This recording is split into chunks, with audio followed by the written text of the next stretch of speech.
کہ رب کائنات اس ادارے کو دن دونی رات چوگنی ترقیات عطا فرمائے، کہ رب کائنات اس ادارے کو دن دونی رات چوگنی ترقیات عطا فرمائے، ان کے اساتذہ کی محنتوں کاوشوں کو قبول فرمائے، اس کے محتمم ناظم معاونین محبین منتسبین کو اللہ دنیا میں بھی اور آخرت میں بھی سرخرو فرمائے۔ میں دعا کرتا ہوں کہ جن حضرات نے اب تک اس ادارے میں اپنے قیمتی مالی تعاون کے ذریعے سے آج جو یہ اسلام کا حسین قلعہ ہمارے سامنے موجود ہے، میری حاضری تو پہلی مرتبہ ہے، لیکن ادارے کے بارے میں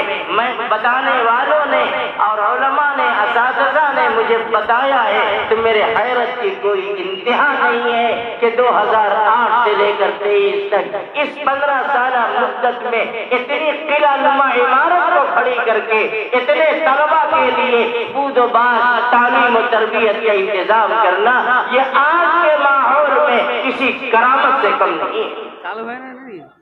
یہ کسی کرامت سے کم نہیں ہے، ورنہ عمریں گزر جاتی ہیں اور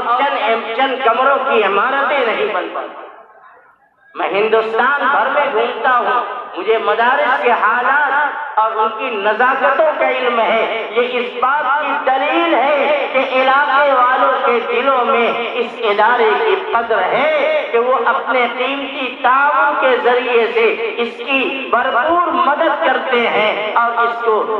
صرف یہ نہیں کہ اسے زندہ رکھ رہے ہیں بلکہ اس کی حفاظت بھی کر رہے ہیں اور اس کو استحکام بھی دے رہے ہیں۔ اور میں سمجھتا ہوں کہ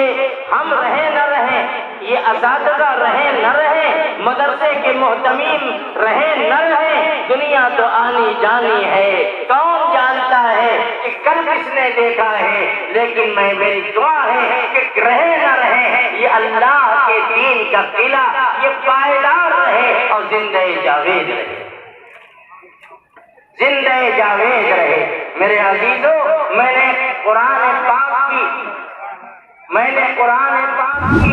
2 آیتوں کی تلاوت اور پھر اس کے بعد رسول اکرم صلی اللہ علیہ وآلہ وسلم کا انتہائی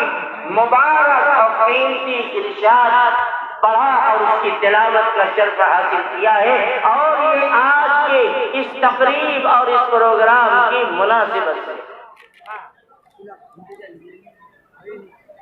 ہم جل مجدہ نے اپنی کتاب حکیم میں ارشاد فرمایا، اِنَّا نَحْنُ نَزَّلْنَا الذِّكْرَ وَإِنَّا لَهُ لَحَافِظُونَ۔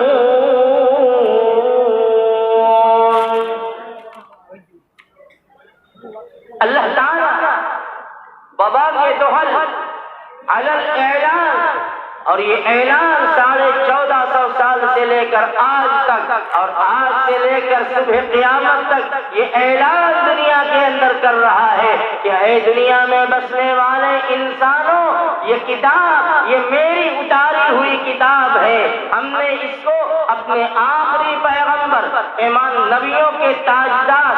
نبیوں کے سردار، خاتم الانبیاء والمرسلین، فخر موجودات حضرت محمد عربی صلی اللہ تعالی علیہ وآلہ وسلم پر ہم نے ایک دن میں نہیں، ایک مرتبہ میں نہیں، بلکہ 23 سال کی طویل مدت میں ٹکڑوں میں اتارا، جب جیسی ضرورت پڑی ویسی اتارا، اور پھر ہم نے حجۃ الوداع میں میدان عرفات کے اندر جبریل کو بھیج کر یہ اعلان کر دیا کہ الیوم اکملت لکم دینکم واتممت علیکم نعمتی ورضیت لکم الاسلام دینا۔ اے نبی، آپ آپ کے لیے ہم نے آپ کے دین کو کامل کر دیا، مکمل کر دیا، اپنی نعمتوں کو تمام کر دیا، اور میرے نزدیک پسندیدہ دین وہی ہے جس کو دین اسلام کہتے ہیں، یہی پسندیدہ دین ہے۔ یہ قرآن 23 سال کے اندر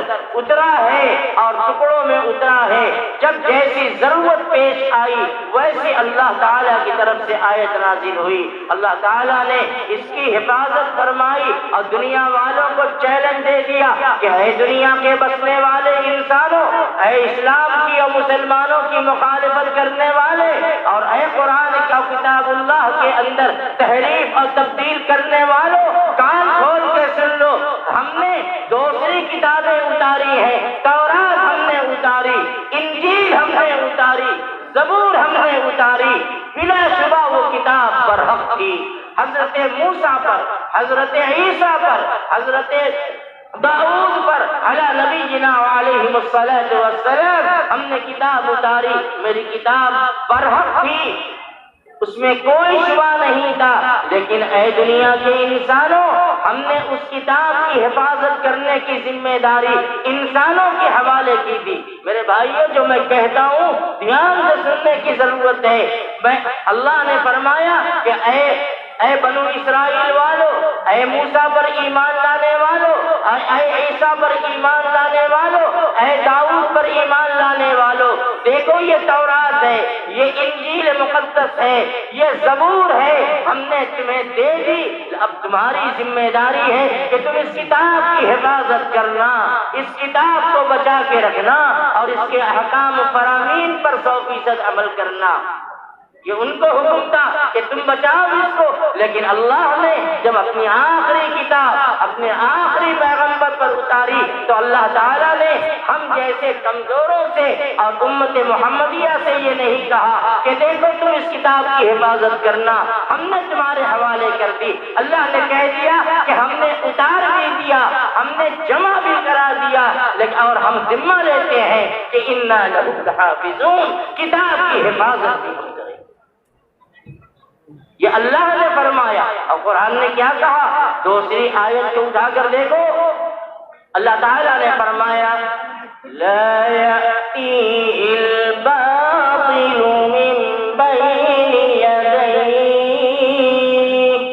ولا من خلفه تنزيل من حكيم حميد۔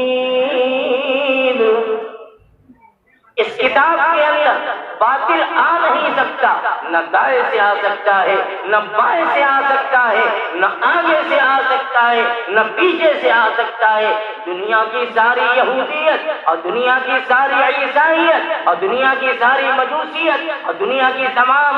مشرکیت نے اپنی تمام ایڑی چوٹی کا زور لگا لیا، لیکن قرآن نہ صرف یہ کہ اپنے الفاظ کے ساتھ محفوظ ہے، بلکہ قرآن اپنے الفاظ کے ساتھ، اپنے نقطوں کے ساتھ محفوظ ہے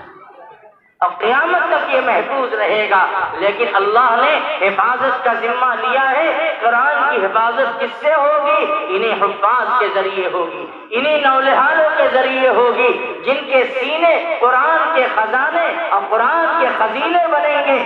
میں کہا کرتا ہوں، وقت نہیں ہے کہ دنیا کے خزانوں کو لوٹا جا سکتا ہے، دنیا کے لاکر میں، صندوق میں، بینک کو لوٹا جا سکتا ہے دولت کو۔ اللہ نے اپنی کتاب کے لیے بینک کے لاکر کو خزانہ نہیں بنایا، اللہ نے اپنی کتاب کے لیے آپ کے گھر کے